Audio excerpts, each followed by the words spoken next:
Hi, and welcome to Recognizably Jewish, the podcast about the Jewish cultural inheritance. I'm your host, Jason Spitelnik. This is episode 4, the Star of David. Some representative symbols are uniquely Jewish. The menorah is the classic example.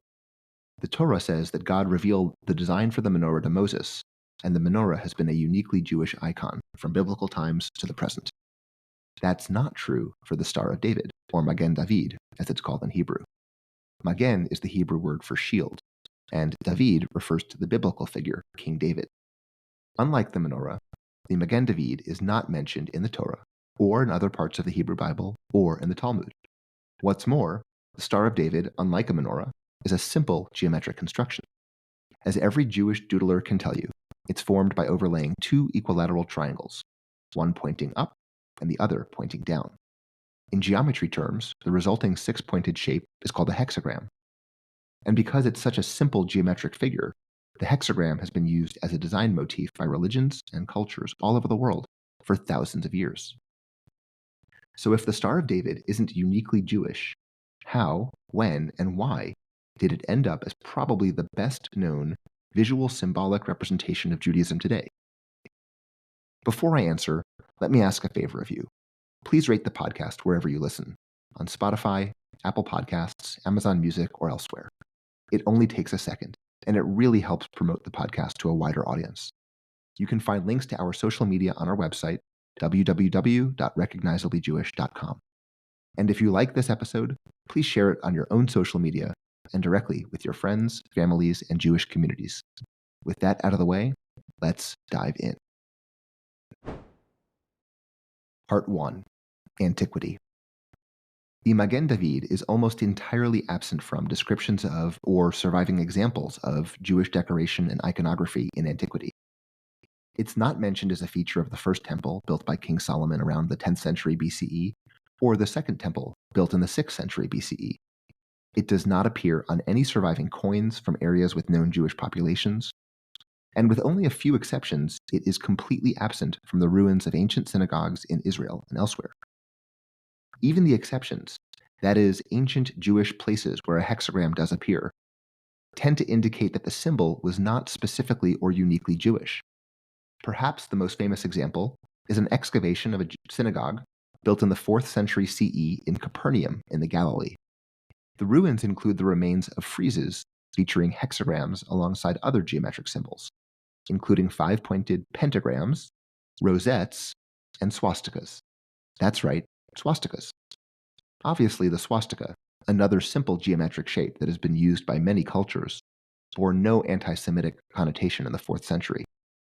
Similarly, it's likely that the hexagram had no particularly Jewish connotation at that time. As a reminder, in each episode, I'm going to tell you a Yiddish phrase that I like. See if you can figure out what it means. I'll reveal the actual meaning at the end of the episode. Today's Yiddish phrase, which my bubby used to say to me all the time, is Hak mir nit Chinek. Part 2. Middle Ages. Eventually, the hexagram did take on meaning beyond the merely geometric or ornamental. According to the late German-Israeli philosopher and historian Gershom Scholem, who I'll mention throughout this episode and probably in several future episodes, the hexagram appeared as a symbol in Jewish mystical traditions as early as the 6th century CE. Used as a magical talisman or amulet, it became known as the Seal of Solomon in recognition of a legendary ring that supposedly allowed King Solomon to interact with the spiritual realm. Even in that context, it was not uniquely Jewish. Indeed, mystical traditions incorporating the hexagram or the Seal of Solomon developed in parallel during early medieval times in Jewish mysticism, Islamic mysticism, and even Western occultism. The name Seal of Solomon appears to have originated in Arabic rather than Hebrew. Moreover, mystical traditions, including within Judaism, tended to use the hexagram and the 5-pointed pentagram interchangeably as representations of the Seal of Solomon. While the Seal of Solomon was not uniquely Jewish, its integration into Jewish mysticism did influence aspects of Jewish practice, even early on.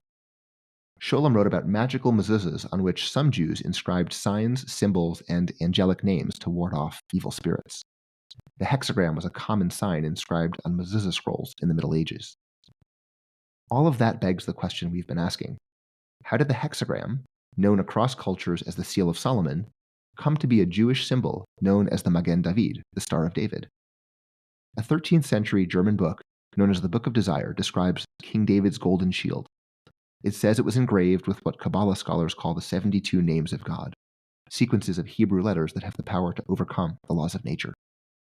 Sholem posits that sometime in the 13th century, for reasons that are not at all clear, the legend was modified, and the engraving of the 72 names of God on David's shield was replaced with the engraving of the hexagram, the Seal of Solomon. That's not a super satisfying explanation, but I haven't found a more plausible theory for how this started.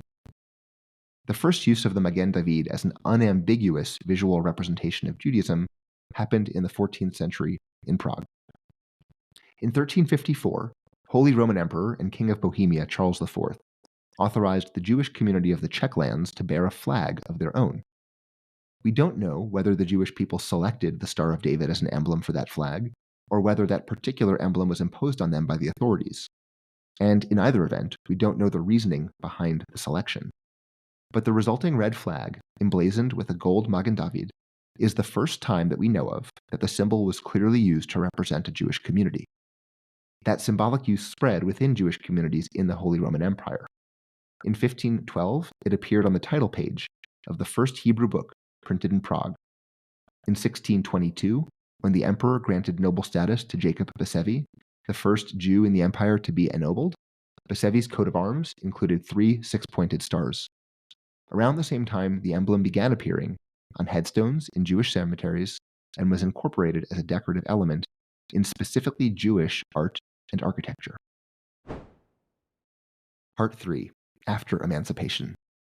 Symbolic use of the Magen David throughout Europe really took off in the 19th century, after the so-called emancipation process had largely played out in various countries. Sholem suggests it happened because the newly emancipated Jews were looking for a simple symbol of Jewishness, much like the Christian cross. But Sholem points out that unlike the cross, the Star of David at the time had no real historical, religious, or other doctrinal significance. He referred to its use as a meaningless symbol of Judaism. Notwithstanding that, or perhaps because of it, by the late 19th century, the Magen David was used pretty universally across Ashkenazi Europe. Everyone recognized it as a symbol of Judaism and Jewish community.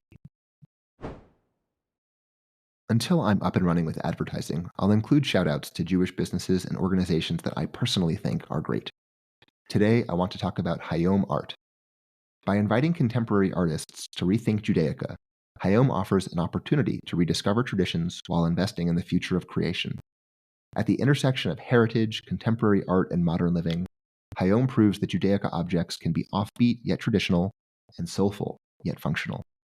They are thoughtful gifts charged with spiritual, symbolic, and artistic value. To learn more about Hayom, visit their website at hayom.art. That's HAYOM.ART.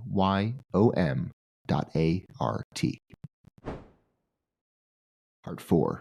Early Zionism. In August 1897, Theodor Herzl and the Zionist organization convened the First Zionist Congress in Basel, Switzerland. The year before the conference, Herzl had proposed that Zionists adopt a white flag with 7 Jewish stars, representing the 7 hours of the working day, a proposal he believed would reflect the modern, enlightened socialist character of the Zionist movement. But Herzl's flag idea never gained traction.